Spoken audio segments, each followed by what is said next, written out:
Let's go Knicks. The streets are buzzing. New York Knicks clinch the Eastern Conference Finals berth, defeating the Boston Celtics in 6. Tonight, the New York Knicks advance. Let's break this down. Shout out to the entire fan base worldwide. This is for you. And let's break this big win down as the New York Knicks pummeled the Celtics 119-81, the lowest score of the season for the Celtics. And now the Pacers await as the Knicks are 4 wins away from an NBA Finals, man. We here. We here. Goodbye, Celtics. Night, night. And have a great off-season, because we here. Exceptional game. What did I say? The New York Knicks were going to turn it up, and turn it up they did. Heroes abound. Welcome into the chat, Johnny, Tendrell, Rye, Daniel, Elliott. Unbelievable performance. Saved their best till last, and the New York Knicks advance to the ECF for the first time since '99. And what a squad! And they proved a lot of doubters wrong. Obviously, first up, shout outs to Boston Celtics. Game 5, they gave it their all. That's a champion team there, and the Boston Celtics will be back. They've had obviously a tough run, and they've got a big off season ahead. They gave us a good challenge. Obviously, there was some back and forth, some disrespect. Keep it classy, however. But today, the New York Knicks, it's all about them. 119 points. Every player in the plus. The New York Knicks did not relinquish the lead at all. And we look at the wire to wire, how sweet it is. In the words of Clyde, they led by 41 points at one point. And unbelievable performance, shutting it out and leaving no doubt as well. Mitchell Robinson set the tempo defensively. They were on a switch. Bridges, OG Anunoby, phenomenal. But Josh Hart, a triple-double from Jay Hart, and he enters the record books.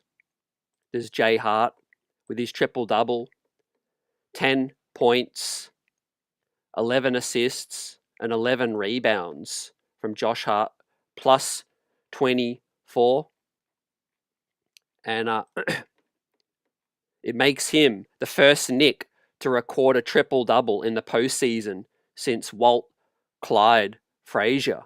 OG Anunoby came to play, lockdown defense early. He set the tone. 4 stocks with 23 points as well, 4 of 13 from downtown. But he was letting it rain, and the Knicks just found a lot of shots, a lot of open shots. And like we said after Game 5, man, Brunson knew he came with black to close this thing out, and that he did, waving night-night to the Boston Seas. El Tango's with us, Johnny, Ernest, Paula, salute. I'm going to retweet the shows we're streaming live right now. First time in 25 years, the Knicks advance to the Eastern Conference Finals. Pacers fans, shout out. And we're definitely going to have a war on our hands, a back and forth. But I'm really looking forward to it. This is for everyone. The loyal fan base, the most loyal fan base in the NBA. And let's just enjoy it. Enjoy this ride. As Game 7 will play out, fam, against the Denver Nuggets and Oklahoma. Who have you got in that one? Because that could really come into play as our journey continues in this one. Mikal Bridges was phenomenal. We might have to give out more than one game ball in this one. But I really thought Mitchell Robinson, OG Anunoby's defense set the tone early. But Josh Hart will definitely get the first game ball of the evening with an A++ performance, right? The first triple-double in a playoff game since Walt Clyde. And I'm not surprised, because when we look at last game and the battle that Hart went through with the eye, the bloodshed, and he came fired up in this one, and he was going to leave no doubt with his hustle. And the Knicks just wanted it more, and they executed as well. You know, a lot was made about the Boston Celtics performance in Game 5. I really knew deep down, obviously they were desperate, and they showed a lot of heart, a lot of fight, but the Knicks, a lot of things went against them in Game 5. We talked about the officials. We talked about the way that the crowd really lifted the Celtics, but it was complete reverse in this one, as the New York Knicks had the home crowd, and one of the best crowds I've ever heard in my lifetime at the Garden tonight, man. It was just a feel-good vibe, and the celebrations will go long into the night. Al Tango says, I got Denver. Yeah, you know, a lot of us, I feel like, will be rooting for the Denver Nuggets. We've had success over them. Obviously, we're not looking past the Pacers right now, but it would be nice, I think, if the Denver Nuggets can get through. Monkey Wrench, elated right now. Michael Drake says Cat played his heart out, as we had all the legends in the building, the alumni, Starks, Marbury, LJ, Spree, and Hart's performance, man, the A++. The defense was not letting up. Tweeted out, House of Highlights. Real King says it, legendary playoff run. You know, first thing, I want to basically put this in perspective, because some things went the Knicks' way, right? There's no doubting that, and I'm okay saying that. Things go your way, things go against you. That's just the nature of a playoff run. But so far, it's been a great run, and it's going to continue, as the New York Knicks will host the Indiana Pacers on Wednesday night, Game 1, Wednesday. The Knicks won't have to travel anywhere for the next week, which is great. Obviously, closing it out tonight, secured 4 days rest. So the Knicks got Saturday, Sunday, Monday, Tuesday to prepare for these Indiana Pacers. And tonight, the players got some rest, as the halftime lead was the lowest score in Boston's season, 37 points. The Knicks held them to 37 points, suffocating defense all around. Philip Ross, great to see you. Johnny says it, we are here. Paula says the outside crowd was amazing. Minutes, OG played 37. I know a lot of people talking about get these guys out of the game. Thibodeau should have got these guys out a little earlier. But 37's okay. Hart 32, Cat 34, Bridges 27, Brunson 34, Miles McBride. What a performance from Deuce. 2 of 5 from downtown, 10 points. Tibbs took Campaign out of the rotation, and it did pay off, as the Knicks could stay locked in this one. I like this, Mike. Opening day redemption. Opening night redemption. I was getting chills, man, when the crowd was chanting. The crowd was chanting goodbye. And it was a vibe, man. It was a vibe out here as we continue to roll in this postseason. The Celtics start their off-season, and the Knicks got 8 more wins, says Cardiac, to hoist the Larry O'Brien, man. Keep believing, brother. Keep believing, family. GK says, be proud. Who deserves a game ball? Guys, let me know. I'm going to dial it up. But Josh Hart gets my first game ball. Peter, salute. Philip says the Knicks murdered them. Project Shutdown Halliburton starts now. Yeah, I like that. Halliburton's going to be comfortable in the Garden, you know, coming off Game 7. But don't go nowhere. We're going to do a marathon stream. I've got the matchups already here. Come prepared, because we here, just like the New York Knicks came prepared in this one. How do you see this matchup playing out? as the New York Knicks are 4 wins away from the finals where anything can happen and we have home court advantage. But guess what, ladies and gentlemen? If the Denver Nuggets were to make the NBA finals, right, not looking past Minnesota, but if the Denver Nuggets were to make the NBA finals and yours, New York Knicks, were to get there as well, the Knicks would have home court in the finals. Unbelievable. Freeway Hustler, great to see you. ESPN, a lot of talk will be going back and forth in this series. I already saw Skip Bayless tweet out Pacers in 6. Yeah, he was giving the Knicks a lot of credit tonight, but he's going to eat those words, fam. The only ESPN panelist to predict the Knicks in this series, the Celtics series, was Om Youngmasuk, predicted Knicks in 7. So shout out to Om Youngmasuk. But Indy payback is on its way. F Skip, says GK. Yeah, F a lot of the haters, fam. There's so much emotion going through my head right now, my body. But, I want to make this all about the New York Knicks. F those haters, and there's so many that disrespected the Knicks throughout this series, saying, even now, people will be saying the Knicks didn't deserve it, right? But like I said before, guys, at the top of the show, playoff runs are all about taking the lumps, bumps and bruises, and things go your way, things go against you, right? You pay props to the opponent and you keep it moving, you know? The New York Knicks earned every single thing that they got right now because they finished with 51 wins. They got the 3rd seed. We put ourselves in position to be here, and we executed. How sweet it is that we took the first 2 games in Boston. And of course, that's why we play these games. If they were to be played again, they could have gone a different way, but they didn't. The New York Knicks got those wins. Defense from Mikal Bridges earned them wins in game 1 and 2. A bump along the way in game 3. The Knicks responded. Game 4, we already know how game 5 went. Boston just didn't want to, get eliminated on their home floor, but the New York Knicks turned the lights out at MSG, and the Boston Celtics season era, perhaps. Al Horford stayed in the game. That could be it.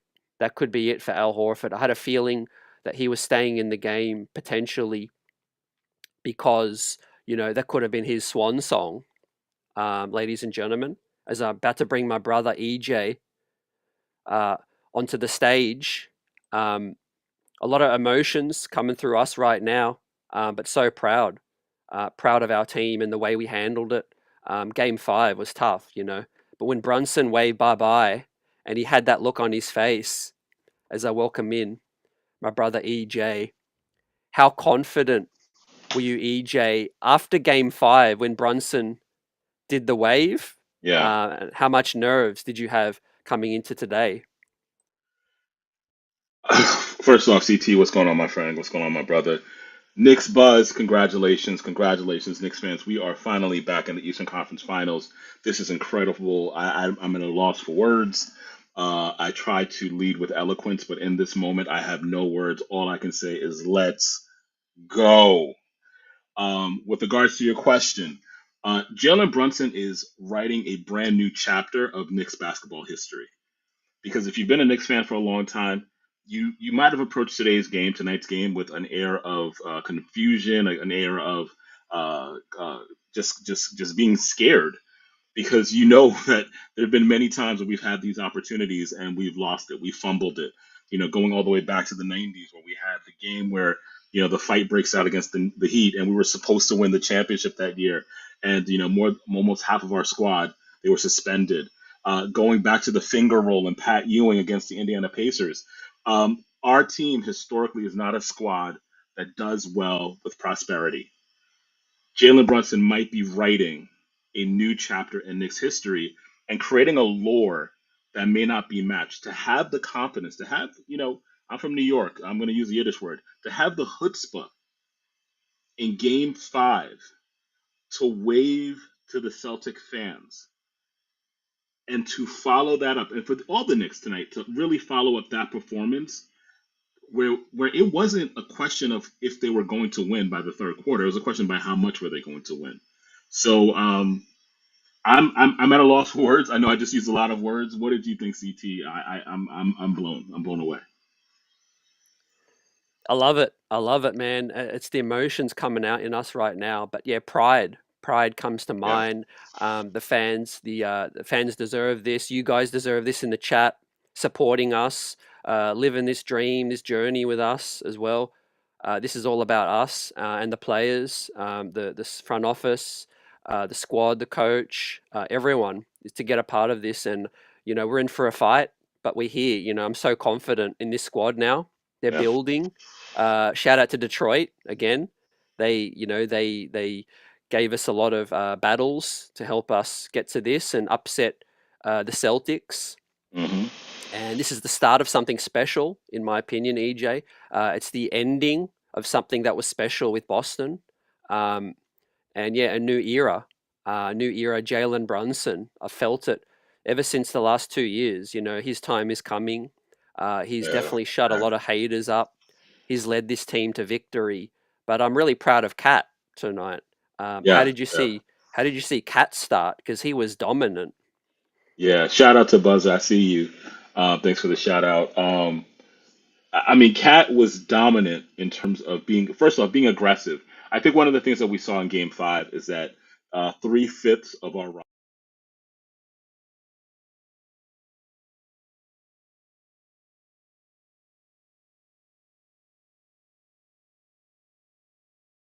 understood the assignment, as the young people like to say, and he wanted to make his mark. He wanted to really create a mark and leave a mark on this game. With like not wait to the game to come to him. He wanted to take the game over. He wanted to establish a presence very early on, and so that really helped to set the tone for tonight's game. Is that knowing that you can have a dominant big man who can play both in and out, inside the paint, beyond the 3 point arc, and establishing that sort of presence that helps to balance out the offensive attack. And so you saw that become a problem for Boston. Luke Cornett, who had a miracle of a game five, all of a sudden is stumbling and bumbling, to quote our man Clyde Frazier, and not have that ability to really form that counteracting presence inside or outside the paint. And so once Cat started to get going, all of a sudden other players could get involved in the game and start to let that offensive flow mature throughout the course of the first and second quarters. What do you think, CT? Yeah, the pace, you said it, the flow was great. It was one of these games where you just knew from the lead that they were just playing with a level of intensity, focus, Mm, urgency that I wasn't even worried that we would give up the lead. mm, Um, I was thinking, okay, would Boston just be able to hang around? And no, we created more separation, yeah, more dominance, more rebounding. yeah. Play of the game. What was your play of the game? When the final buzzer went off. Oh. No, I mean, well, because again, uh, I'm not coming from the Tom Thibodeau school of game management, but there is this idea of we have seen major leagues collapse in this playoffs. But I felt secure once that final buzzer went off. But I would definitely say the play of the game is what would I say? What would it be? I'd say like once the Knicks were able to close out that first quarter, you felt that this game was different. Um, I think one of the major plays of the game. Actually, I have an even better response. One of the major plays of the game was that play where Jalen Brown, where OG Anunoby taps the ball out and is elbowed in the eye, and the Knicks they contest that call. And so what went from like a reasonably close game, you could start to feel the momentum shift even more once that call was overturned. And it's really like that moment where you start to see Jalen Brown, who was able to really play both ends of the floor game five. Now the number of fouls that he was accruing, they start to skyrocket. So I think that was like one of those turning points of the game, one of the highlights of the game. What about you? Yeah, I really like that. I like what you said about managing that out of a timeout, challenging at the right times. I like Hmm. Thibodeau's timeout Yeah. when I think we're up 10. 12, something like that. But a couple of traded possessions with no buckets, and the Knicks looked like they were in a little bit of a stupor. I think it Mm-hmm. was the second quarter, and Tibbs called a timeout. Yeah. Um, and then we got focused again, and we just ran the offense so well tonight. It's like, where has this been? You know, Yeah. the spacing was great. The screening was excellent. Brunson's navigation. He came out with a focus to pass the rock rather Yes. than Yes. score. You Yeah. know, That was big. That was really big. The fact that there was more of a balanced attack, because let's call it what it is. Boston, when healthy, is a really stout defensive team. They're not just an offensive juggernaut, but they have players who can play some great defense. Drew Holiday, on a good day, can play some great defense. Derek White can do his thing.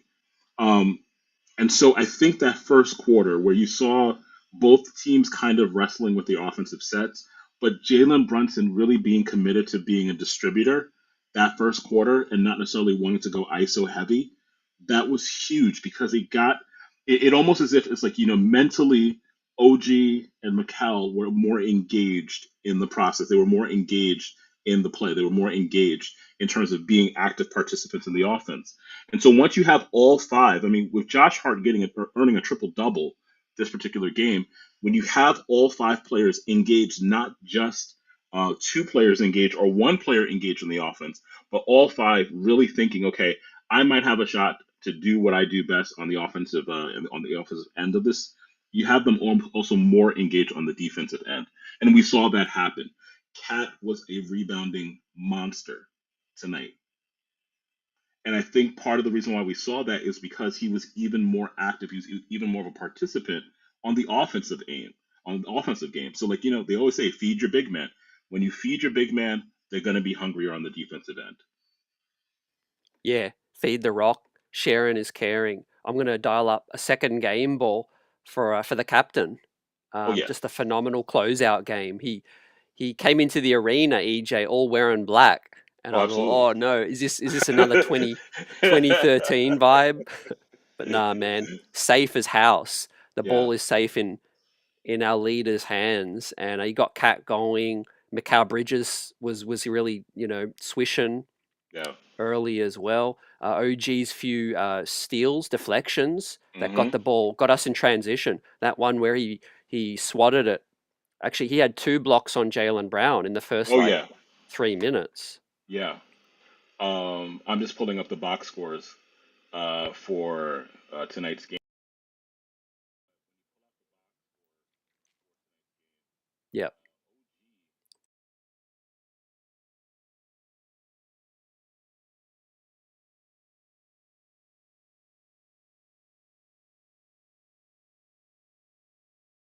Bridges scored 22, if I believe. And I've been saying this since the very beginning of the series.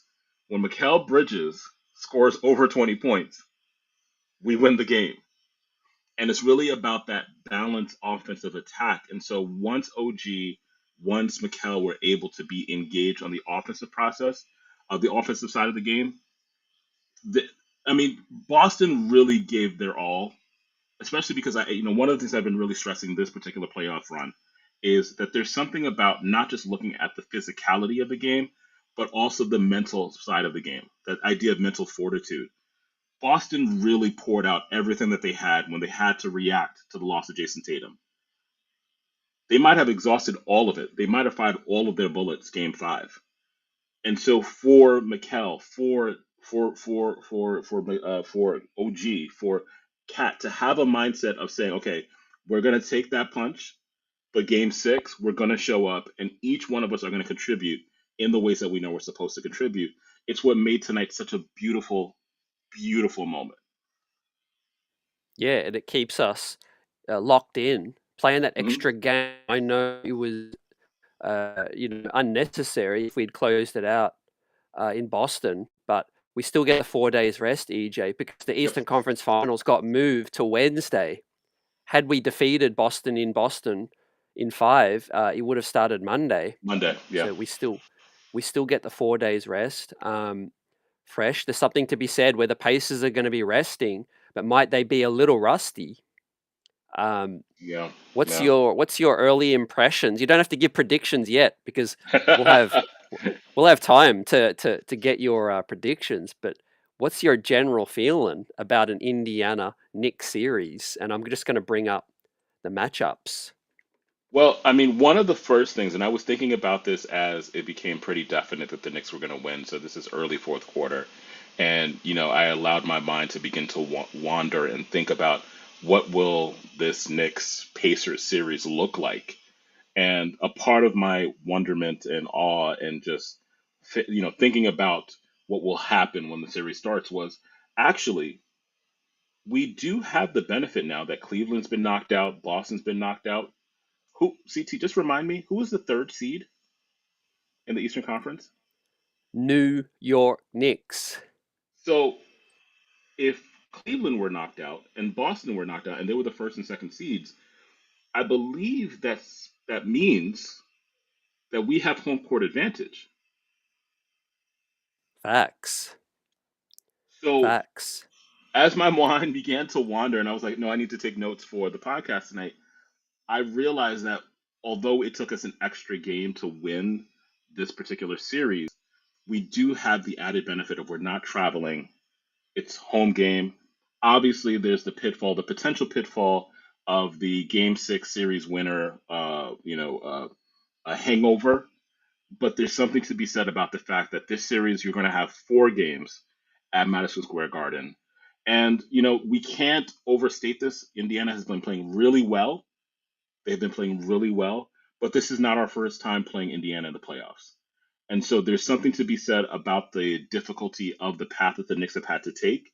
I've said this before, I'll say it again. Detroit was perhaps the most difficult lower seed matchup in the Eastern Conference this playoffs.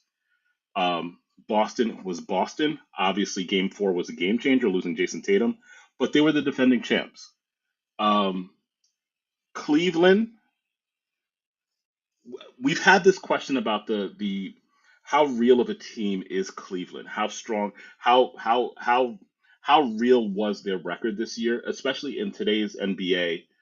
They were the number one seed. They won 60 plus games, but we're now in a playoff world where two top teams have lost to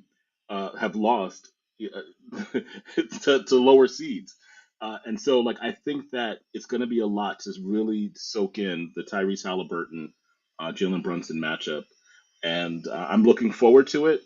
I do. I mean, I'm not going to get into predictions. Obviously, I do know the Knicks. If you've been a Knicks fan for a long time, they are apt to give you a clunker of a game. They'll give you one clunker of a game, one game where you're just like, this team is frustrating. But I also know that Indiana might have a similar game as well too. They're not infallible. They are quite ripe for the taking as well. So it's going to be a very interesting matchup. Yeah, I like our chances a lot. I think we would deserve to be favorites, Hmm. um, and being respectful to Indiana because they've only finished one less win than the New York Knicks. However, I think EJ, something like Detroit giving us that test, and now Boston, I think the confidence the Knicks will have saying, "Hey, we dethroned the higher seed. We Hmm. coming in here with our chest out." And I think we believe we are the better team over Absolutely. Indiana. Um, and I do think that the New York Knicks should win the series. I think we should. Um, Now, respecting Indiana, I feel like home court. I really feel like EJ now defeating Boston will give us even more confidence. If you feel me, like in terms of they've tested us. They've tested our Yeah. metal. We've Yeah. come through. We've finished games stronger. We've had a better closer. Um, we went to Boston, and yeah, we had to go back to New York in Game Six. A lot of mental fortitude in that. I think Yeah. we'll be ready. I think we'll be ready for what Indiana has to throw at us. Early. I think that's one of the themes of this year's playoffs. I mean, the fact that OKC is going seven with the Nuggets, like, there's something to be said about really reframing how we perceive the importance of the regular season matchups. Hey guys, how many games did we win against the Celtics during the regular season? And look what we're doing. Look what we're celebrating right now. We couldn't win four during the regular season. Well, damn it, we just won four in the postseason. I'll take four in the postseason over four in the regular season any day. So I think what you just said with regards to Indiana, you have to look at each matchup and say like, okay, what really transpired during those series? Cleveland, again, we talked about this before. Cleveland is this weird sort of team where and Kenny Atkinson is a heck of a coach. Let's give him his credit. Let's give him his flowers. But I think the Knicks had the tougher road to the Eastern Conference Finals, and there's something to be said about acknowledging the difficulty of the road that they traveled and putting some respect on the fact that they might be the better team. Now, that being said, that is not something that the team can take for granted. And we do know that this team has a tendency at times to not deal well with prosperity. So, like, for example, I'm slightly concerned about game one, but I'm also reassured by the fact that the Knicks were able to go into Boston and win two of three playoff games in Boston, which, when you take a macro view of it, that's really impressive. So again, I think without getting into predictions, there'll be a clunker of a game, perhaps game one. But I do think that as the series goes on, we'll see the Knicks progress again. They're up and down. They're a pendulum. Yeah, 100. And David already wants to feel like get his prediction out there. I like it. Knicks in five, says David. We learned our lesson from last season and we want revenge. We want Mm, payback.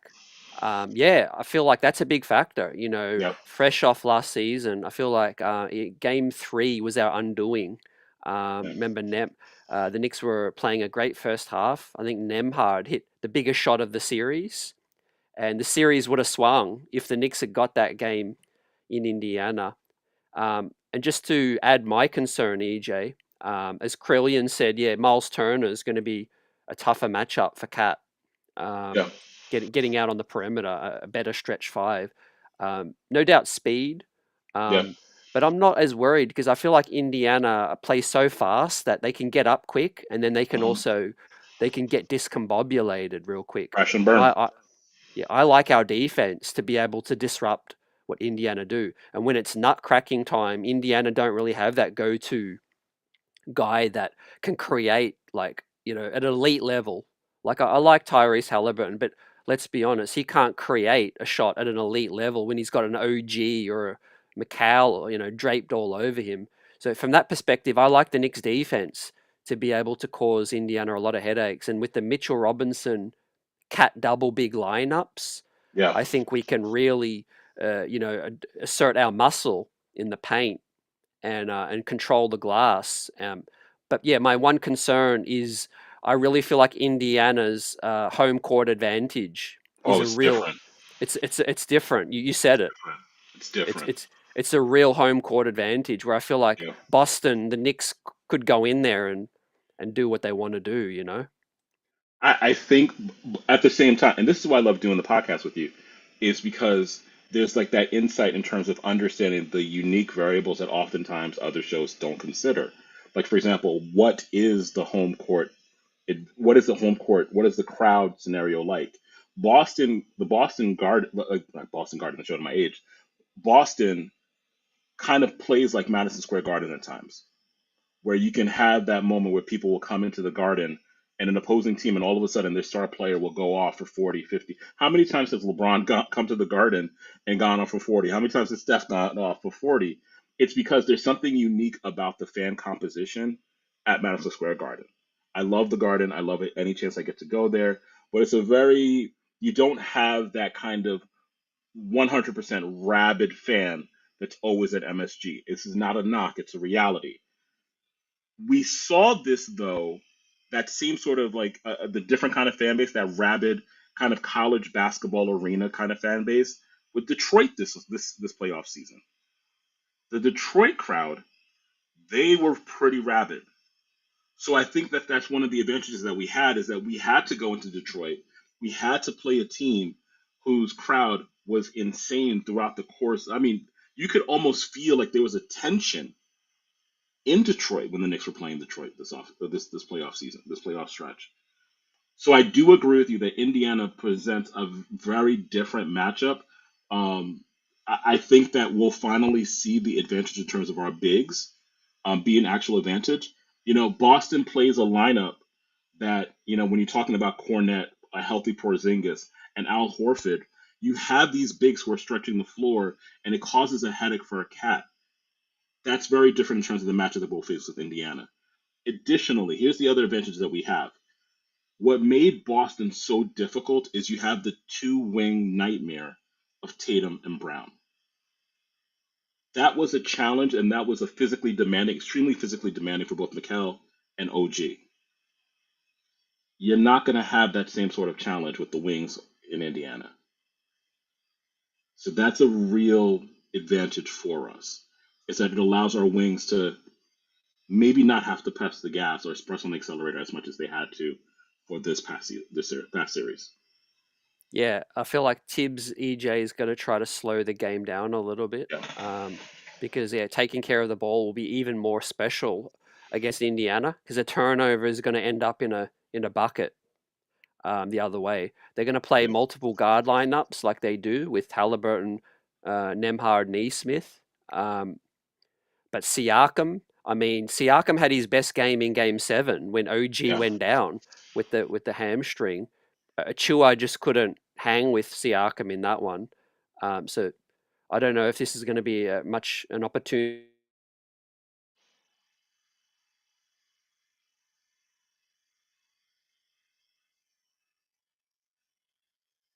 Just want to make sure for. that. Oh, there we go. Yeah, CT. yeah, you got me. Yeah, we got you. You're back. Yeah, we're just saying, if what do you think about Cam Payne not being in tonight? Because if he turns the ball over against Indiana, it's it's a bucket the other way. Yeah. Actually, I was thinking about when we were talking about some of the key players for the next series. There were two players I was thinking about that might play a more vital role for this upcoming series against Indiana. Campaign is going to be really important for this stretch. And not to change the question, but I'll throw in another player because of the size difference with Indiana versus Boston. Don't be surprised if Precious Achua gets a little bit more burn this particular series. In particular, because the size matchup is quite different. And if you get an opportunity to get more rest for a cat, there's something about this Boston series we did see sometimes where Cat would hit the floor or Mitchell Robinson grabbing his back after going up for a rebound. Um, there might be a little bit more of an opportunity to throw a Precious Achua into the rotation, and the same with Cam, because once Tyrese Halliburton is off the floor, the Indiana's offense is quite different from Boston, and so there was this need on the part of the Knicks to go shot for shot to keep up offensively with Boston. I think there's an opportunity to insert more of a campaign to give Deuce a few more minutes. I'm not saying that Tom Thibodeau is going to have a come to Jesus moment, and all of a sudden, Jalen Brunson is going to go from playing 40 minutes or 38 minutes to now playing 31. I'm not saying that, but I'm saying sneaking a couple of extra minutes will be an important part of this next playoff round. Yeah, I couldn't agree more with you. I think it's going to be so key, EJ, playing an extra guy, maybe Mhm. Shamit, Yeah, maybe even possibly. Landry Yeah. Shamit, get some threes going. Deuce, like the chat says right now, you guys are on fire. Thanks for joining us. This is for you tonight. The Knicks did it. Advanced to the Eastern Conference Finals. CT with EJ. This is what we do this for. Smash that like button. We shout you guys out and share your thoughts, predictions. Um, I really feel like this is a big win for the Knicks organization, top to bottom. We made blockbuster moves and they paid off. Um, Buzzer Beater says Tibbs will be back. I Oh yeah. agree. Oh I yeah. agree. Even if the next series ends really poorly, I think he deserves to be back. But I don't I don't think it's going to end poorly. I'm just saying he's earned his keep for now. But like I said, you're always as good as your last performance. So I think he'll Yo, continue to be evaluated. Yeah, you remember when we first started this ride together, like 3 seasons ago? That's the chat that I laughed at really quickly. Um, I see you right online. And Ken Toy, hey, what's up? I'm EJ. I'm normally on the show. Life is happening, but I'm here tonight. Um, but Buzzer's right. Like when we first started this journey together, I think about 3 seasons ago, almost every show that we did for like that first half of the season, it was like fire tips, fire tips, fire tips, fire tips. And we went on Tibbs Watch. I don't know if you remember that. And like there was like one show we had Berman on, and Berman was like, "Well, from what I'm hearing, if this West Coast trip does not go well, Tibbs might be fired." That seems like such a long time ago, and it's almost impossible. It's almost impossible to imagine a world now where Tibbs might be fired. Like this run, this playoff run, defeating Detroit, that was great. That was the least that they were supposed to do. But knocking out the defending champions, Tibbs has bought himself not just a season. He's probably bought himself an extra 2 or 3 seasons. Yeah, and I think there's nothing to suggest we couldn't have done this last year, EJ. I think Hmm. the moves we made last year, a lot of people are upset about the Quentin Grimes thing. And look, Grimes is set to get paid, and he's earned his come up big time. Shout out to Quentin Grimes. But look, that trade got us Alec Burks, Bogdanovich. Bogdanovich had a big say in this Philly series. And if he was healthy with along with Randall Yeah, and the others, I think we would have defeated Indiana, and that would have got us to Boston. yeah, And if we were healthy enough, who knows what would have happened? We saw how many games Indiana almost beat Boston in the ECF last year. If the yeah, Knicks were on the other side of that matchup, maybe we punish them. But fast forward a year, we here we punish different them. story.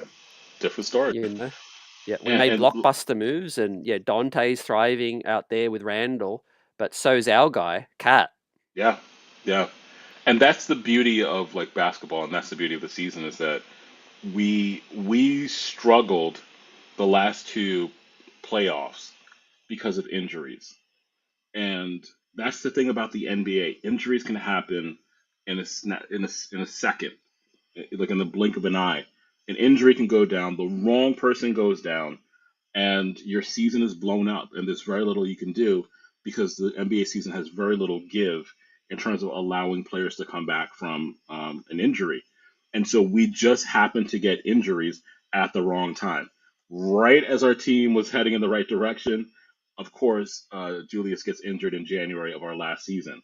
And then, Jalen gets bogged down with injuries, and then OG gets bogged down with injuries, and then Josh Hart tears like a muscle in his abdomen, and so we ended up growing a level of resentment because this idea was if we were healthy, we possibly could have stood toe to toe with Boston. But that's the NBA. The NBA is such that any team can encounter injury, and I know that there were a lot of people who were part of the minutes police and saying like, "Oh, come on, Tibbs, reduce the minutes."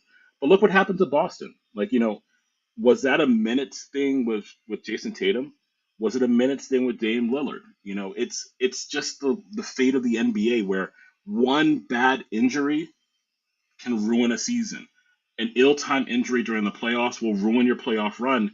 And here's the hard part about it is that you could have had the lineup, you could have had the roster, but then when you lose, you have to go through the regular season all over again to see, are you actually that team? Are you actually the team that can slay the dragon? Yeah, as we talk about Jalen Brunson's night, EJ, Mm-hmm. team high plus 30. Ooh, Um, Only played 34 minutes, who but was was that? Oh gosh. 4 of 4 from the stripe, 3 of 8 from downtown, 6 assists. Um, Only 2 turnovers, 23 points. What a perfect floor game, 8 of 14. You Mm-hmm. mentioned last year to this year. What a playoffs Jalen Brunson is having again for the second consecutive year. And for me, EJ, I'll put this year ahead of last year. Um, what he did against Detroit got us over the line when things were funky. But this series has really shown that he's moved into the superstar Yeah, category. yeah, yeah. I definitely agree with you. Because one of the things that happens in the NBA is that there's this, you can have a great season. The question becomes, can you build upon your great season, the subsequent season, and to improve upon it? And so, like think about Jerome James having a great stretch of games, and Isaiah Thomas signing him to that ridiculous contract. You can have a great stretch. You can have, I love him. I love Linsanity, but think about Jeremy Lin's career, where he had that incredible stretch. And, everyone thought, oh my gosh, this guy might be a Hall of Famer. And we were prognosticating and believing that, Jeremy Lin would get a bust in front of Madison Square Garden, but you saw what his career became. Jalen Brunson is a player where you've seen steady improvement in his game. And the thing that I really like about his improvement this season is that he's not just playing the game, but he understands when he's at fault for certain shortcomings in a game. So that little wave that we started the conversation with, it was almost as if he said, "Oh, I know what I did wrong this game. Next game, I know exactly what I'm going to do." And so there's almost like there's a beautiful symmetry. Game five, game six, we did to Boston what they did to us, game five. So that moment where, the ultimate irony, the ultimate moment, the ultimate dagger, where who ultimately gets Jalen Brown to foul out? Brunson. And there's a And beauty to that. absolutely. And one thing I just want to add about that is his ability to bounce back. Like you said, we haven't lost back-to-back games all playoffs. Yeah. So that, Yes. guys, that is huge. That's a recipe for success because if you want to win a 7-game series, if you've shown that you don't lose back-to-back games, as long as you have home court, you'll win every series. Yeah. Yeah. And we won home court in this series with the first win. It's going to be so pivotal. That might even be the difference in the next series, EJ. Just Yeah. the back and forth because the crowd's even into it. The city's into it. We had Yeah. the Subway series tonight. I haven't even checked who won, but Thanks. give us give us a snapshot of the city right now. Like, what is it percentage wise? Talking about the Knicks and how much is that going to go up now with the Eastern Conference Finals? Listen, listen, let me tell you, I've been a New York City person my entire life. I was around for 94. I was around for 99. I remember the heartbreak of 94. But what was crazy with 94 is that 94 became overshadowed by OJ. 99, we were hoping it was such a magical ride, but we all knew that with Tim Duncan and David Robinson, like we didn't really stand a chance. Like it was just it was no shot, right? And throughout the 2010s, LeBron was on another level. LeBron was to the Knicks what Jordan was to the Knicks in the 90s, right? What's happening right now in New York City, there's a different kind of energy with this team. And the Knicks have always been, you know, it's been New York's basketball team. You can make an argument for St. John's. St. John's University, when the Red Storm are a good squad like they were this year, basketball heads in New York City get excited. But on the professional level, I'm sorry, Brooklyn, it's Knicks all day, every day. I'm texting people, friends of mine, who aren't basketball heads like me, and I love you because I know you're probably watching this podcast right now, but I'm not going to shout you out. Who are at the game? So you have casuals who are making concerted efforts to get to the games. My phone, when the game was going on, was blowing up, and I was like, I can't respond to every text message because I have to focus on the game. And so what's happening right now, especially as we get closer to now that we're in the Eastern Conference Finals, the excitement level, the attention that the Knicks are going to receive, even though there's a Subway Series, and I'm a huge Yankees fan, but the attention right now is going to increase. It's going to be magnified. And one of the most beautiful things that I love that's happening in this playoff stretch that's been happening for the last couple of years is that pavilion outside of the Garden. That's new. That did not happen in the 90s. That did not happen in the 2000s. It did not happen in the 2010s. There's a new energy that's emerging in in New York City and in Knicks basketball, and a new generation of Knicks fans are getting the opportunity to have what some of us had in the '90s. And so this is amazing. It's beautiful. New York, stand up. Let's go Knicks. And how sustainable does it feel? Like you said, 2013 was nice. We knew we had Melo, but we just Mm-hmm. didn't really have enough pieces Parts. around him, Yeah. you know? Yeah, But that was the now, issue. yeah. And I really feel like Brunson's, standing in New York sports, his legacy is being like cemented right now. The further he takes Yeah. us, and this feels like the start of something for me, EJ. I keep going back to that. Like, he is 28, 29, Cat's 29, OG's 27, Yeah. Mikhail's 28. I mean, these guys can put together a few years run. Look at next year, We know Yeah. every year has a mind of its own, but no Tatum next year as well. The Knicks can strengthen their bench, but it's all about this year. Get past the Pacers and Yeah. NBA Finals. I mean, I would give us a much better chance than we did in '99 versus the Yes. Spurs because of the injury to Patrick Ewing and that. But if the Denver Nuggets, even the Oklahoma City Thunder, who, yeah, we didn't have success over the regular season, but who knows that they could be a little bit shook. Things could change, injuries, confidence, all of that plays a big factor. Bro, I'm gonna say all right. So let's take it back. So we've done a couple of like throwbacks to Nick's Buzz. When we started this ride, we talked about how when we had the I saw someone mention Emmanuel Mudiay in the chat, like that stretch of time when Julius first came to the Knicks, Tom Thibodeau's first couple of seasons as coach. Um, those were hard. Those were hard. That was a hard period of time to really stomach. And some of our first shows together, when I joined Knicks Buzz, one of the things we talked about is that there was going to come a point, like you just can't look at the Knicks and just look at their roster and fixate on like how many wins they have. And one of the first comments I made when I first got to Knicks Buzz is I talked about how the Knicks ascendancy has to match what's happening in the league. And at the time, like 3 years ago, we were talking about the Milwaukee Bucks as this unstoppable force. We were talking about what's going to happen with Miami. These were teams and squads that like, they seemed to be the ones that were standing in the way. And then all of a sudden, Boston matured and they won. They become this Eastern Conference threat. And one of the things that you and I talked about 2 or 3 years ago is you have to time the construction of your roster with when other teams are declining. And so, what do we see now in 2025? We see Milwaukee is a shell of itself. Chris Middleton is no longer in Milwaukee.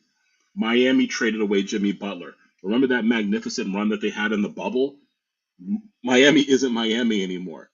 And so the exciting thing about this particular roster, which I didn't get in the '90s, because Patrick Ewing never had a co-star like a Jalen Brunson, never had a co-star like an OG Anunoby. What we're getting now is a team that's built for prolonged success and prolonged sustainability. That's what makes this so fascinating. That's what makes this such an enthralling time to be a Knicks fan. It's because this is not just a 1 year odyssey. This is a we could think about this ECF. We could think about next year if you make the right move, and this is what makes this a great time to be a Knicks fan. Yeah, and also, like as you said, kids growing up now, like think of the young players, even prospects that are 10 years old, Hmm. AAU. Think of the kids, think choosing which college they want to go to, and they see the New York Knicks like be this powerful, this strong, this dominant around the NBA. It throws it into their psyche that Hmm. hey, it ain't the Golden State Warriors no more. No, It ain't um, Miami Heats no no, more with Pat Riley and the sun setting on them. It's New York Knicks now, powerhouse for potentially, 20, 30, 40 years from now. yeah, And so it's big time, big time that Leon's got these guys together with the right age, um, winning DNA. And look, ultimately, we don't know how far this current squad could go, but it's ticked all the boxes so far. You know, you have the closer, you have defensive wings, you have a stretch five now, you have Yes. a great defensive center, Mitchell Robinson. Sort out the bench, Yeah. Sort and out the you bench. know, It's another equation. And I just want to add on top of what you just said. You remember when KD? Let me take off my glasses. You remember when KD? yeah, go ahead. I need all of Nick's buzz. Get close. Get close. Get close to the screen. Remember when KD said, "Oh, Knicks ain't cool." You You know, remember that?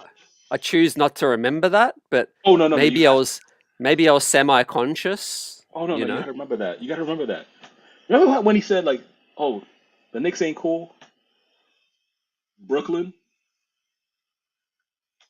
This is a moment that redefines Knicks culture, and it reestablishes the Knicks as a destination for players to come. And let me go. I'm gonna go right now. And I have to also give love to St. John's University. Here's why I have to give love to St. John's University. When basketball is hot in New York City, when you have the Knicks and the Red Storm hot at the same time, it allows that basketball culture in New York City to percolate. There's a reason why everyone loves Starberry, New York bread, New York bread, Brooklyn bread, Bernard King. You want that New York culture to love basketball because all of a sudden New York becomes that destination. And so it's not just about the fact that we're in the Eastern Conference Finals. No, we're redefining any. You know what, Shaq? Hey, Shaq, how you doing? Charles Barkley. Hey, how you doing? You can't joke about the Knicks anymore. Remember when the Knicks used to be a laughing stock on TNT? How they would throw all of that shade? Gone. So it's a redefined culture right now, and in many ways we have to thank Tom Thibodeau. We got to thank him. Leon Rose, got to thank him. Jalen Brunson, got to thank him. Because what's happening right now is not just a celebration because we won a basketball game. It's a celebration because we're in a new chapter of New York Knicks history. That's what I had to say. That's the end of the sermon. yeah, that's man. I can't wait to listen back on the replay. But yeah, the culture, you said it. I think you build it and people will come. You Yeah. build that strong foundation. It started with Leon, you know, Dolan obviously sweeping the rug under the previous regime, Phil Jackson and co, bringing in family ties, you know, the New York area, New Jersey with Cat Brunson, Rick Brunson. You know, obviously started with Leon, a New Mhm. Jersey lawyer that became a power agent, then decided to take this challenge and build a basketball organization from scratch, build in consistency. And yeah, it starts from the ground up, the culture. And you build it and people will come. Hearts wants to come, campaigns want to come, Yeah. Cat wants to come, Dante wanted to come. You know, obviously, you know, he had to be sacrificed, unfortunately. But yeah, the culture, you know, it's so much different to what it used to be. I Yes, mean, we couldn't even get minimum guys to take a look at us, you know. bro. This is why, like, it's something that hit me, and I needed to say that. Like, this idea of this is not just a celebration of a win. It's not just a celebration of a win. It's the cementing of a different chapter in the history of the New York Knicks and this organization. It's a moment where we can cement and say, we are no longer. There was a period of time, like, if you know basketball history, the Warriors were a joke. There was a stretch of time the Warriors were a joke. But when you make the right decisions, when you have the right executive team in place, all of a sudden the Warriors became a team that was a laughing stock to a global brand where you have kids all over the world wearing 30 jerseys, where you now have kids all over the world who are taking shots like Steph Curry. And now, because of that, you all of a sudden have an organization that was a laughing stock 20 years ago, 25 years ago, that's building a multi-billion-dollar facility in San Francisco. And not that the Knicks need to do that, but the idea of now the guys on TNT as they move to a new network, the national media can't make fun of the Knicks anymore. The KDs of the world, the next generation of the KDs that say that the Knicks aren't cool, yeah, guess where they want to come now? It's not Cleveland. Oh no. It's not, I'm Um, sorry. I'm sorry. Brooklyn. Yeah, Genius is all right, but sorry, it's right above Penn Station. that is it. I think the guys that they play together, where they play with a level of togetherness, you know. I think Kat even started saying it, started rubbing off from Brunson, saying, "We win together, we lose together." You know, notice there's been no finger pointing anytime we lose a bad game, or we know which guys defensively sometimes are the weak link, but it's always that we win together, we lose together. Um, as I bring up some quotes for you, EJ and chat, got some really juicy quotes coming through from some of the loser side of things, from the New York Knicks as well. Yeah, yeah. Um, you're going to continue rocking with us for a bit? Oh yeah, yeah, yeah, yeah. You got me. Yep, You got me tonight. yep. Whew. We had the graphic, the Pope, and our Nova Knicks. Let's see what Jalen Brown had to say. He says, losing to the Knicks feels like death. Ooh. That's right. He says this on the podium, but then he says, I was always taught that there's life after death, so we'll get ready for whatever next. You can't quote Right. Biggie. He's from Brooklyn. Oh, Don't shade um, us using Brooklyn rappers. Come on. yeah, exactly, man. Clyde being interviewed by Monica, man. The vibes outside the garden right now, absolutely lit. Hope everyone stays safe. No climbing lamp posts and We're light not Philly. poles, We and don't do that. We classy. you know. Wait, let Um, me let me throw this in here too for a second. but yeah, real quick, just Yeah. before you do, um, respectful quotes from KP. As I thought, he said the support from the Knicks fans was through the roof tonight and all throughout the playoffs. Unbelievable fans, unbelievable city, and there's a side of me that's very very happy for them. I mean, look, I've always got love for KP. I always have. I know, yeah, things happened, went south. He was a young boy, got in his feelings. Things weren't going in the right direction. His brother had a big influence, but I think KP's always been respectful, man. He's going to be a free agent. Obviously, he's the scapegoat for Celtics Yeah. fans. Yeah. But yeah, before I throw it to you, we have Josh Hart's wife tweet this out. He was ready, and she shows the groin box. But that's why this game was so beautiful because of the symmetry, the parallels. Like for example, like I mentioned earlier, Jalen Brown fouling out the same way, almost the same way that Jalen Brunson fouled out. The fact that he picked up so many fouls and he had to shoulder so much of the offensive load during Game Five. But what I was gonna say that and I'm really proud to be a Knicks fan right now. Here's one of the things that really makes me very proud. As you scan the crowd, obviously the Knicks are New York City's team, and you can see Celebrity Row and all of these athletes. But let's just give a second to really applaud the culture that exists now, where former Knick greats are there. The fact that, like, and I'm being really serious now, and I might get a little emotional about this. If you are a Knicks fan, it should warm your heart to see that Clyde Frazier and Bill Bradley are coming to these games. How many teams have that where your last champions were like 50 plus years ago, but they're building a fraternity where Clyde and Dollar Bill Bradley are there, and you have Bernard King there, and you have Alan Houston who works for the organization who's there, John Starks there, Larry Johnson there, Tim Tom, like that to me is also that unique a unique difference in this chapter of Knicks history. That wasn't there in '99. That wasn't there in 2013. And so, like, this culture is substantively different. And it's to be appreciated and it's to be commended, to be able to see my favorite Nick of all time, Patrick Ewing at the Garden, to see Melo at the Garden, to see Stat at the Garden. You're talking about 50 years worth of Knicks history that come together in a brotherhood, not to be seen, but to encourage the current iteration of Knicks players. That to me is another win. So that's the second sermon. I'm gonna stop, but I'm just over the moon right now.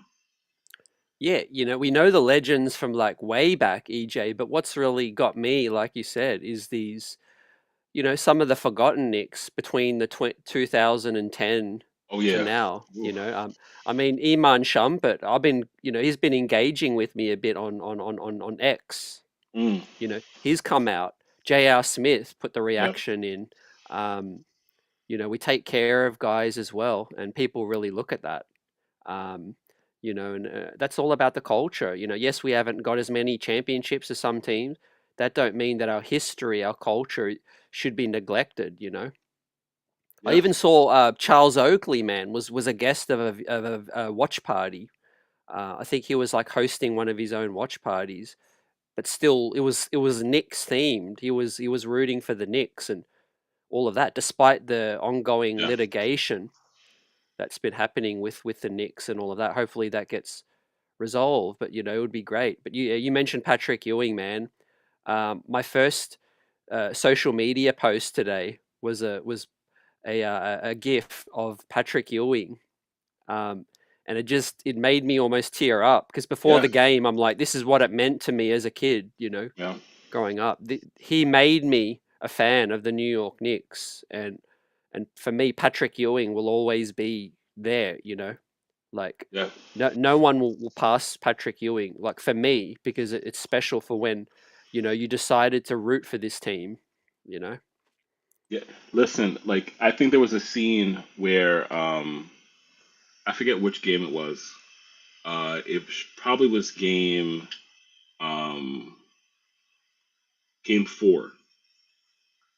To see Patrick Ewing standing next to Stat, two different generations, and dapping each other up.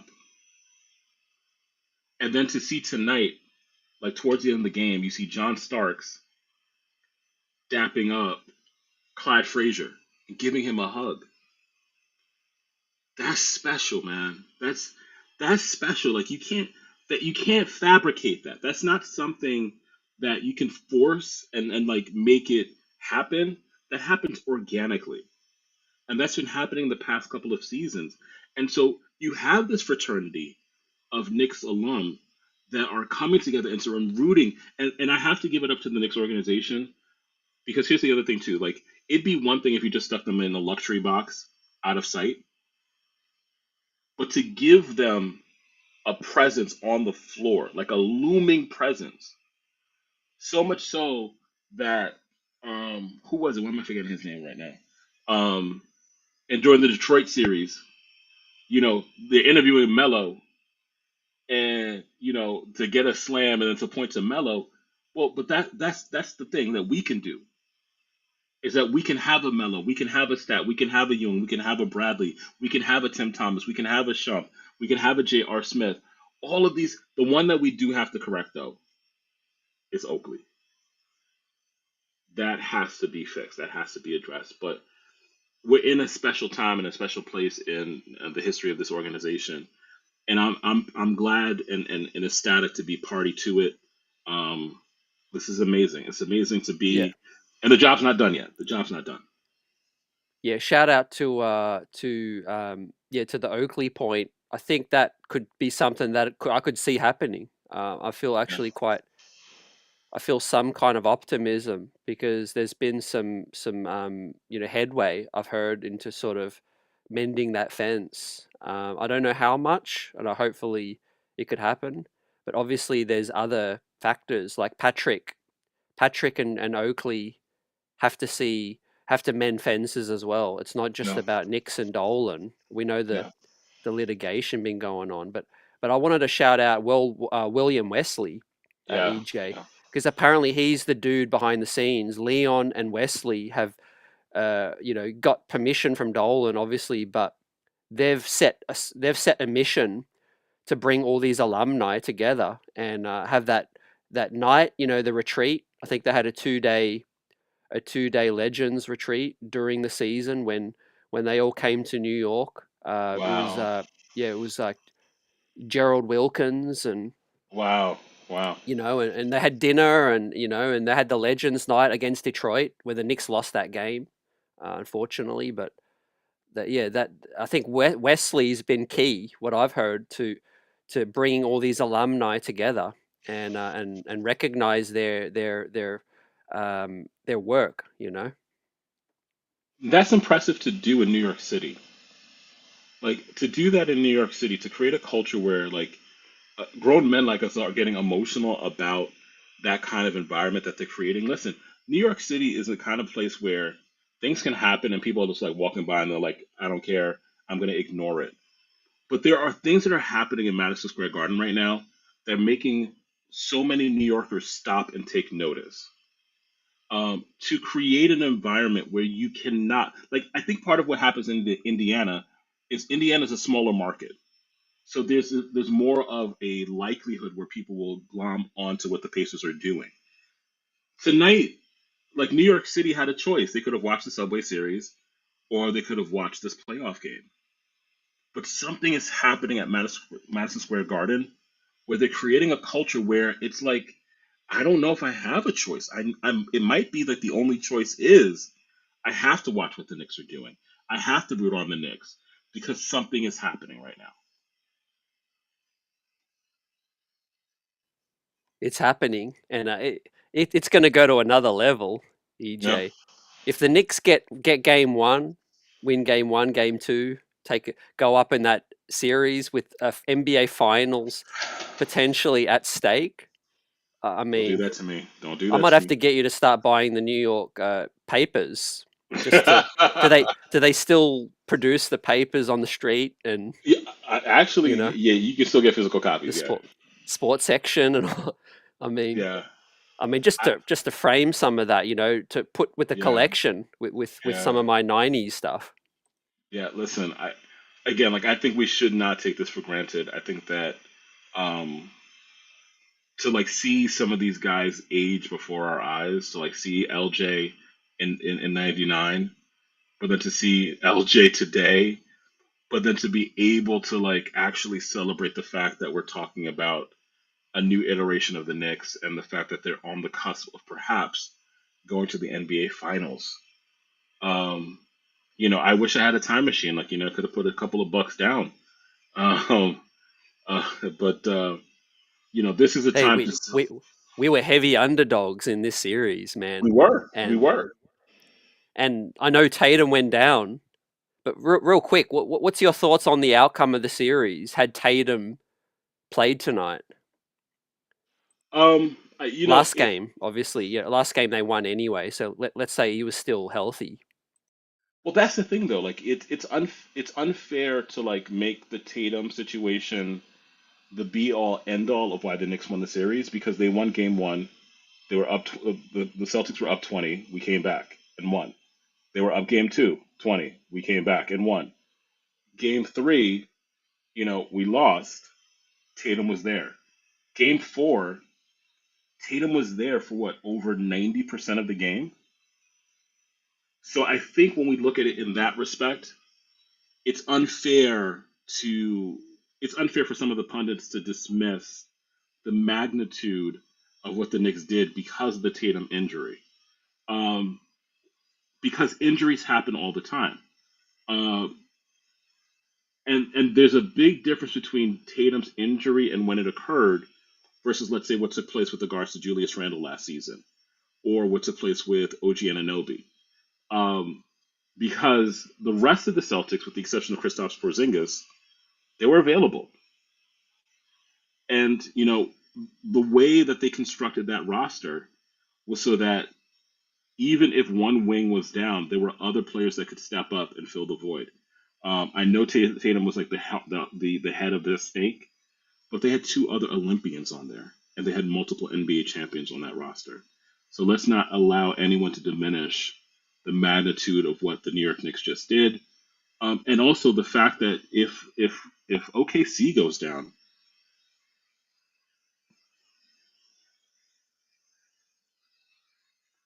things could be Oh, yeah, very hopefully, man. I yeah. mean, I respect OKC a lot, but yeah, they don't quite have the experience. Hmm. As I bring you live some graphics from outside the arena, Seventh Ave, Spike Lee standing on top of a car. Man, Wow, look at this, Spike Lee, uh, well, hanging outside of the car. What scene? Spike, do the right thing, man. Do the right thing. But the players, Mikal Bridges, EJ says, Mikal Bridges says about the lack of celebration Hmm. from the Knicks after the winning the series tonight. More to go. We're not done. Maturity. So I like that. I didn't really see a whole lot of celebration. What did you see? Same, same. It was very workmanlike. And part of it is like that's the maturity of not just your players. Rather, I should say it this way: it's not just the maturity of your coach, but it's also the idea that your players are buying into it and suggesting the work is not done. In some, we as fans, we can celebrate. We can celebrate as if they just won the championship, but they have to understand that this is just yet another step that they have to take. And the idea of popping champagne, popping bottles, that is not, they're not allowed to do that. And that's part of the maturation of this team, understanding that there's work to be done. Um, and I think that's what might separate them from other squads is because they have such a level-headed floor general in Jalen Brunson. He sets the tone on the court. That may not be the strength of other squads. We don't know if that's how OKC works as an organization, as a team rather. We don't know if other younger squads. We don't know if that's how Indiana works. Like, is it because Indiana's also a very young team? Are they more petulant? Are they more apt to celebrate and not understand that a series is a series and it's not a game? It's not a singleton. It's a series of games. So I applaud them. My hat's off to them. Um, I'm excited for this next series. Yeah, and the way we won tonight, EJ, would have sent a No, statement, yes. in my opinion, because yeah, let's say we had won by 5 points, and they would have been like, oh yeah, the Knicks maybe, limped over the line, and they needed the extra game or whatever. But nah, the Pacers, Hmm. they would have all been together watching. You know, Yeah. um, as I bring just an unbelievably hilarious video, EJ, I bring this up. Mitchell Robinson trying to leave Madison Square Garden in his monster pickup truck with the Well, this, fans. Um, absolute scenes right now. I know there's some back and forth over trepidation over the city celebrating too much, but they deserve this. We got oh, four yeah. days to soak this in. Let the players sort of handle the business, but let us go crazy. You know. You want that. You want, because this is the advantage that an Indiana has, the advantage that OKC has, the advantage that a Denver has, is that there's a rabidity, there's a rabidness, there's like this enthusiasm that their crowd has. And maybe for the first time in a long time, Madison Square Garden and surrounding Madison Square Garden will have that level of enthusiasm that might be more intimidating than creating an environment where people think that they're just here to entertain. So I love this. I don't want it to get dangerous, but I love the fact that there's this now passionate fan base that's been reactivated since the days of the 90s.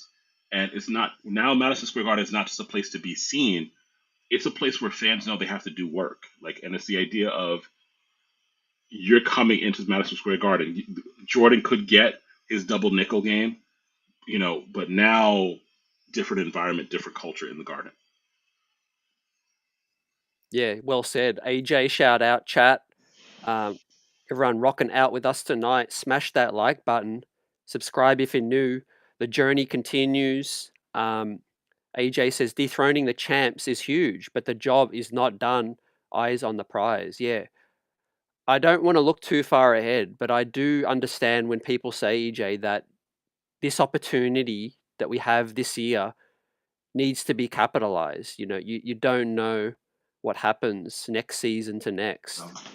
And we got, Yeah. like AJ said, we have to be like, recognize that it's Indiana and it's the NBA finals. Like, Mhm. we're 8 wins away. So to Mhm. see those guys on the podium, and I can't wait to listen on the playback. See those guys maybe start to sink in now. Like Hart, remember 2 years ago, Hart had never played a playoff game.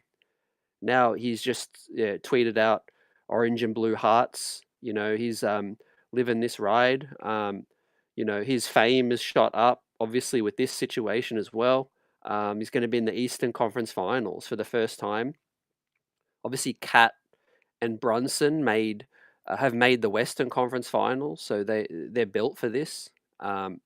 But yeah, quickly, Joe Mazzulla says on Tibbs, that guy's a lifer, man. He's everything a coach is all about, and he deserves it.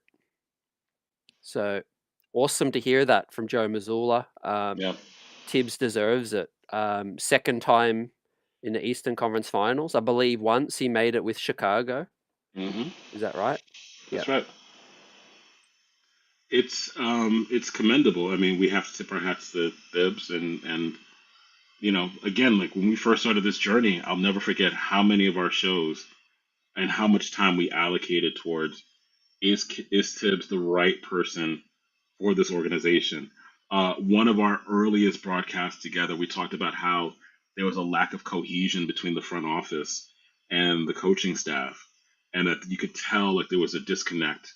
And once the organization really bought into what Tibbs wanted in players and got the right players for him and his style, this is where we are. And you have to applaud him. I mean, um, we we've played this game a lot, like the Knicks, the former Knicks, who make us or remind us of like the battle days. But we had some coaches that we could play that game with them too, like the Kurt Rambuses and the Derek Fishers. Those were not great days. I can see his face right now. I could former teammate of John Stockton. Um, Also like triangle offense. Um, Malone no, well, yeah, there was Malone, and then there was also Hornacek. Hornacek. or Hornacek. That's right. Yeah. Yeah. So like we went through exactly like we're not at this phase where like it's hard to remember all of these random coaches that we had, and we're now settling back into a coach that who probably will have an opportunity to decide when he leaves, as opposed to being forced to leave. And shout out to the super chat from Eddie F. Appreciate you, Eddie, and everyone for joining us. Eddie says, okay, CT, now I have to admit they have improved on January 24. Celebrate Knicks fans. This is historic. Appreciate it. And Yeah. I love to see that. I also want to bring up right now, EJ, um, a video of Paul Pierce. Get this, what he has to say right now. Salty as anything. Aww. Paul Pierce coming out, calling out Knick fans. Pacers gonna pop y'all. Pacers gonna get y'all. Y'all beat an injured Celtics team. Courtesy of Paul Pierce. I love it, man. The more villains, the more haters we got means that we're doing something. We're doing something correct. Um, I'm debating if I'm gonna like say something that might go viral. Real quick, while you think about it. Paul Pierce, wonder why he's specifically appearing more salty? Is that His feet hurt. that we ended his Celtics reign. Mm. Back we got his A sent to Washington or Brooklyn. It was Brooklyn, then he ended up in Washington. But J.R. Smith, Melo, shout out to the Knicks tape, guys, because they ended that Celtics era, and this version of the New York Knicks has just ended. Well, possibly ended to some degree the Al Horford, Porzingis Knicks. Yes. Yeah. Well, maybe Drew Holiday, Jaylen Brown. We don't know. Um, Well, they have to yeah, do something. That salary. That I mean, the cap is just the CBH is not gonna allow for that current iteration of their team to remain. It just has to be blown up in some way, shape, or form. I'm not necessarily saying that they're gonna get rid of JB or JT, but there's no way they can keep all five plus a KP. They're just something that has to be done. But Paul Pierce, next, great scorer, yeah. eloquence not your strength. Well, not that I watch it, but he's going to have a fun going back and forth with Keyshawn on Speak for Yourself on FS1. Um, he's obviously going to choose the paces. He's going to be all about Halliburton this, Halliburton that. Yeah, Probably Keyshawn's probably going to be maybe taking the Knicks. I don't know. I have an issue with, and how dare I say this because I'm on a podcast, but sometimes there's an issue with some of these former athletes when they get platforms, and it's just like it's pretty clear that I would prefer to watch you play than for you to prognosticate because some of these takes are just so outlandish, and sometimes they're so childish because it's just like, well, this team beat me 10 years ago, and none of the players who beat you are still on the roster. So can we have a little bit more integrity when we're analyzing the game? Just saying. Yeah, they let their personal experiences get in the way a bit. Um, obviously. But look, I mean, if you want to choose the Pacers over the Knicks, then I know for some people it might be a tough decision. But like the Pacers are tough. They've caused a lot of teams some pain. Mm, And the Knicks and the Pacers, they're kind of old school East heavyweights. yeah, The last was it the last 3 or 4 times, EJ, that the Knicks have been in the Eastern Conference Finals has all been against Indiana. yeah, yeah. I mean, it's the path that we knew that we're going to have to take. I mean, um, because it's such a storied history, and it's actually great for the league. I mean, let's talk about the business of the NBA. It's great that the Knicks and the Pacers are in the Eastern Conference Finals because what makes the league thrive is not just having superstars on teams, it's also having intense rivalries. So because this is yet another opportunity for Indiana and the Knicks to face off, and this being the second opportunity that they've had in as many years, and with a healthier Knicks roster, with a healthier Pacers roster, that's great for the league. You're going to see people watch this series because of the stakes that are involved.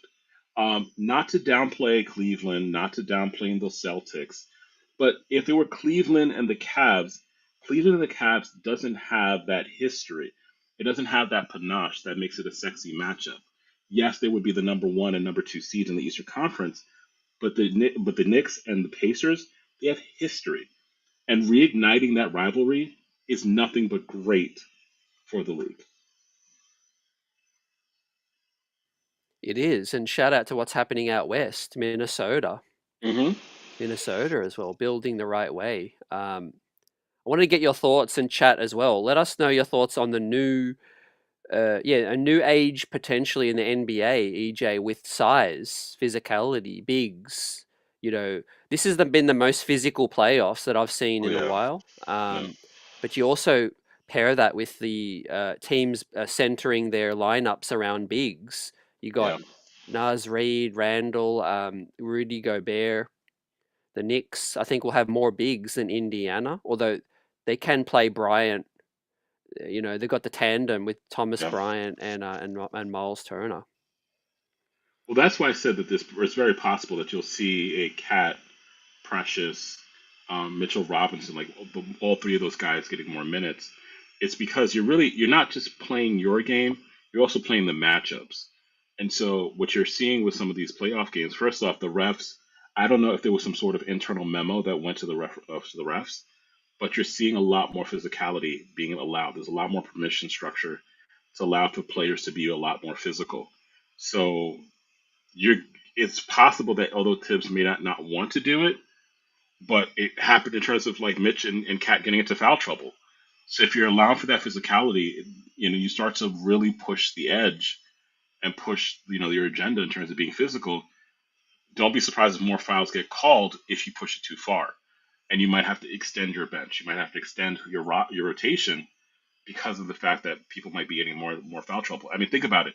Jalen Brown fouled out in the third quarter of this game. Jalen Brunson fouled out of game five. Like, that's almost unheard of in NBA basketball where star players are fouling out of really important playoff games. But this is being refed differently. The physicality is more intense than I've seen it in years. And it's actually a good thing for the game. Yeah, I think the Knicks are in a great position, guys, because we can play multiple ways. We've got the Mitch, but we've got Cat. And I just want to say this as well, EJ. The way this team is constructed, as Tendrell says, yeah, 3-point heavy era is coming Mm, to a close. I think the Knicks, yeah, this is a real victory, I think, mm. for the future of basketball. Because if you can contest the three, which has been Tibbs' strategy to guard the paint and close out. It could kill you sometimes. But obviously, we were a little slow closing out to those shooters some of those games, and it killed us all season. But on the flip side, the Knicks can play with 5-out lineups, and I really think this is probably one of the best 3-point shooting teams I've ever watched as a Knicks fan. I know we haven't shot as many threes as we want, but what I mean is ability. We have the players, the ability to shoot threes, but also get to the paint as well. And maybe Mm. that's our next step to try to get better 3-point looks.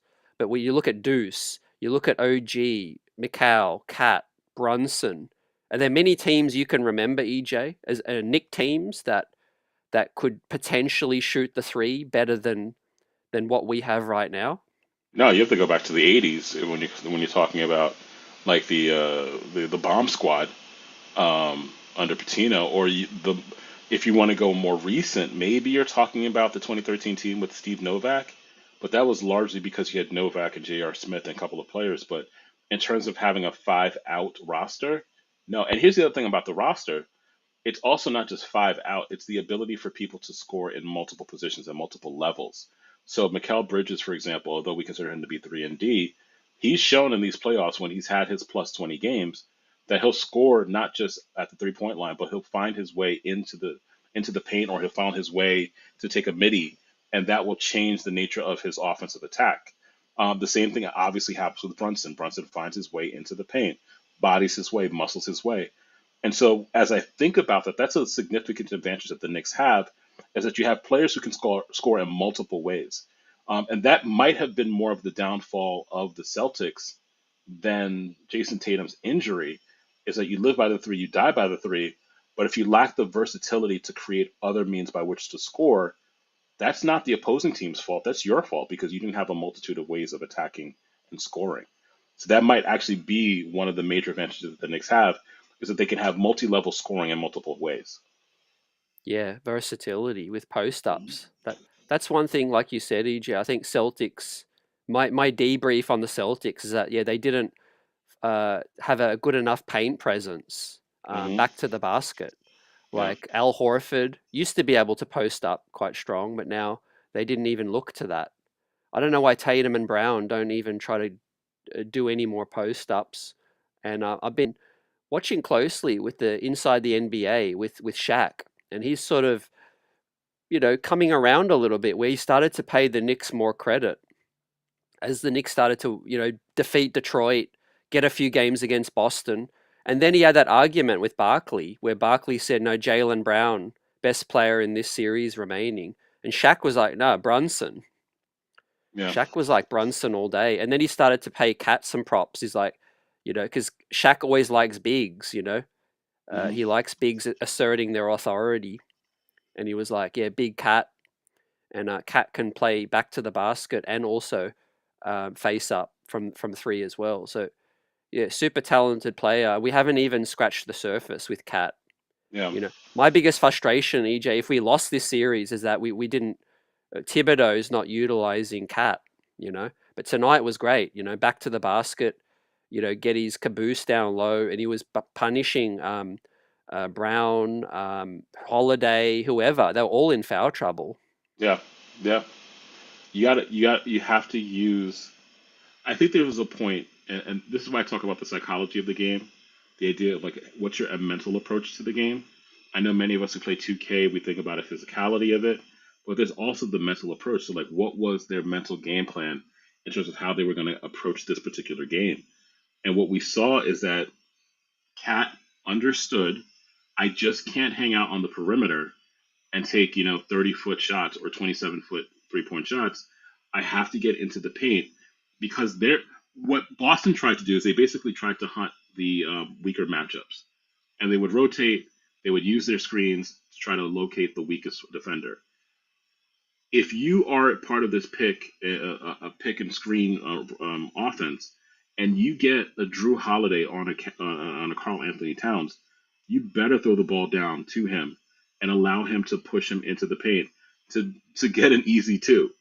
And it finally clicked game six, where that became a method by which the Knicks could operate their offense. So I think that's one of the best parts of what happened tonight is that the Knicks decided instead of deferring to the Celtics and saying, "Oh, the mighty Celtics will not play our game, we'll play your game." No, the Knicks decided game six, we'll also play our game. You want to expose our defense? We'll expose your defense. Yeah, and lack of turnovers is key as well. Yeah. Controlling the pace, controlling. Part of my frustrations is our pace at times, but I really Hmm. understand that it's twofold. That it's one of the reasons why we are such a steely team. EJ is that when Bronson controls the pace, he's like, Hmm. "No, you're not gonna get control of this game. We're gonna walk the ball up the court. We're gonna grind you down. We're gonna get into our offense and find a shot. And you're gonna have to pick the ball out of the net." Yeah. If you play at a fast pace, you need the personnel, and we don't really have Right. that. But also, you need to make sure that you don't turn it over, you know. And so I think that's going to be key as we get ready to wrap it up in this one. Indiana, EJ, like I think it's really contrasting styles. Like they're going to try to run, we're going to try to slow it down. We can muscle them. Like, how do you just see the styles sort of playing out? And look, I've got to get my memory back to last year's series because it's quite hazy. I know we won game one, and then I think Hmm. we gave them game two. I think we split, and then we went to Indiana. Game three, we almost won, but the Yeah. Nemhard shot, which would have allowed Which us would to have, get yeah, home court back. Yeah. yeah. That was the big blow. The Nemhard shot just changed everything, and then injuries really just it's what led to our ultimate downfall. I think what in terms of the differences, I think you're right. I think that Indiana's going to want to look to push, but we've seen different sorts. We've seen different phases of basketball in the past 20 years. We've seen the Mike D'Antoni offense. We've seen the Heatles trying to assemble like three major superstars. We've seen the Steph Curry and the Warriors with the Splash Brothers version of offense. And, I agree with, I think it was Kentrell who talked about how we might be seeing the death of, this version of basketball and returning to another form of it. Um, One of the things that I noticed in Indiana's last series is that they did have droughts where they could not put the ball in the basket because there's something about that speed offense. You need to keep that motor running the entire game, and that's just not possible 48 minutes. So I think that if you have it, but you also have to have a plan B, especially when you get punched in the mouth. So if your shots aren't falling, if you have a series of turnovers, a couple of possessions in a row, what's going to be your plan B? Yeah, it's going to be really interesting. The closing of games for me, EJ, that could decide the series. Like they'll just try to push off every make and just try to run us out. And we'll Hmm. obviously, I think, be able to execute better in the half court. I hope. Um, in terms of how we cross match and find those matchups. But yeah, I really feel like Indiana is just going to try to run early. If we can be in these games or lead, and I like our opportunities to close it out stronger in terms of half court execution. I don't think Cleveland's defense really made them work enough. Donovan Mitchell, Garland, was struggling a bit. That was all the sort of concerns that the Knicks front office had when Mhm. looking at a Spider and a Brunson backcourt as well. But I'm going to go with my big men as the factors in the next series, Cat and Mitchell Robinson. Like, I really feel like that's given us a lot more to see about this team. Heading into this series, EJ, I knew what Brunson could do. I knew what Mikal, OG could do, Deuce. But to see Mitchell Robinson have the series he had, Yeah. I had him as my X factor, but like he was even more impactful than I could ever imagine. And then Karl Anthony Towns, if we can get 90% out of Cat, then it's advantage Knicks. I'm gonna run with my same X factor for us. And there's one in Manhattan, there's one in Brooklyn. When you have multiple of them, it's called Bridges. So my X factor is Mikal Bridges. I'm going with the same theory. If he's over 20, the Knicks win. If he's less than 20, the Knicks lose. He has just a way of finding a way of creating additional offense, distributing the offensive load, and easing the pressure off of Cat and Brunson. And, all of a sudden, if you're an Indiana Pacers squad who knows that when you're drawing up game plans, defensive game plans, you have to draw up a defensive game plan for Cat, you have to draw up a defensive game plan for Brunson. But if Mikal Bridges goes off plus 20, you're in trouble. Yep, well said. Um, I think we get ready to wrap it up here. I'd love to keep going all night, but with 4 days, the content won't stop, and I'll do a full series kind of grade. But I just want to give the shout out to Mitchell Robinson. He will get an A for the series, in my opinion. We don't win this series without Mitchell Robinson. Deuce McBride as well. Amazing series compared to Detroit, and basically Deuce has returned as well. So I would give Deuce a B plus on the series. And EJ, any final thoughts, words that can paint this night in a picture? Same team, new chapter, new day. Congratulations, Knicks fans. Congratulations, Knicks Buzz. As always, make sure to smash that like button, subscribe, and share this with a Knicks fan. I'm telling you, listen, CT, who's the captain of the ship, does some of the best work in Knicks YouTube spaces. Encourage this brother. Make sure that somebody you love gets a chance to check out this programming. CT ensures that top NBA writers, personalities end up on this show. And so to keep this going, make sure you're smashing that like button because the more you smash it, the more the algorithm rewards us. And so people will see CT, this is your boy EJ, this smiling face. And if you want me back on the program, you got to make sure people see it. So smash it if you love the Knicks. Smash it if you like the Knicks. Smash it if you adore the Knicks. Smash it if you are a fanatic of the Knicks. And let's go Knicks 2025. Let's keep this thing rolling. We here. That was EJ. I love your presence, EJ, as always, as a brother, Knicks fan, diehard. I'm privileged to share this with you and the chat as well. Knicks family. You got the streets always buzzing. Johnny, and also shout out to Eddie F for the super chat contributions. Johnny says season lives on for a Knicks CT, and let's go. And Let's go. streets. Let's Let's go. go. Thanks for supporting Knicks in the Eastern Conference Finals for the first time in 25 years against our formidable foe, Indiana. Right. I wouldn't want to be anywhere else. And the Knicks are going to win this series and advance to the NBA Finals. So that's my early prediction already. And I'll have fun breaking it down and all the matchups and everything. And take a day to catch my breath. And then we'll be back to preview the Eastern Conference Finals with the rest of the world and the NBA watching on. Let's go, Knicks. Peace.